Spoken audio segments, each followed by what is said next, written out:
சிவகாசி அருகே வடமலாபுரம் நியாய விலைக் கடையில் பயனாளிகளுக்கு உணவுப் பொருட்கள் வழங்குவதில் மோசடி நடைபெறுவதாக குற்றச்சாட்டு எழுந்துள்ளது.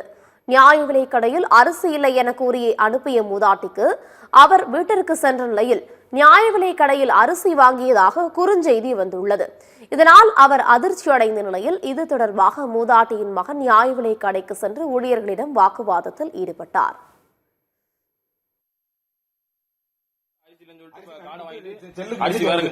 அரிசி போட்டு வந்து அரிசி இல்லன்றீங்க. அப்ப என்ன காரணம்? இதுக்கு என்ன காரணம்? என்ன காரணம்னே? உங்க காடுக்கு எப்படி அரிசி வைக்க முடியும்? நீங்க அப்ப என்ன சொன்னீங்க? உங்க காடு வெளியில அரிசி வாங்கிக்கன்னு சொல்லிட்டீங்க. எந்த கலையும் வாங்கிக்கணும் சொன்னீங்களா? இருங்க, நீங்க நான் கேட்க பதில் சொல்லுங்க. நீங்க சொல்லுங்க, நான் பதில் சொல்லிட்டேன்ல. வேற காடுக்கு அரிசி எந்த வாங்கிக்க சொன்னீங்க? இந்த காடு பதிஞ்சிட்டு எப்படி எனக்கு கொடுப்பாங்க? எனக்கு அரிசி பதிஞ்சிட்டு மெசேஜ் வந்துருச்சு. எப்படி எனக்கு வேற கடையில் கொடுப்பாங்க?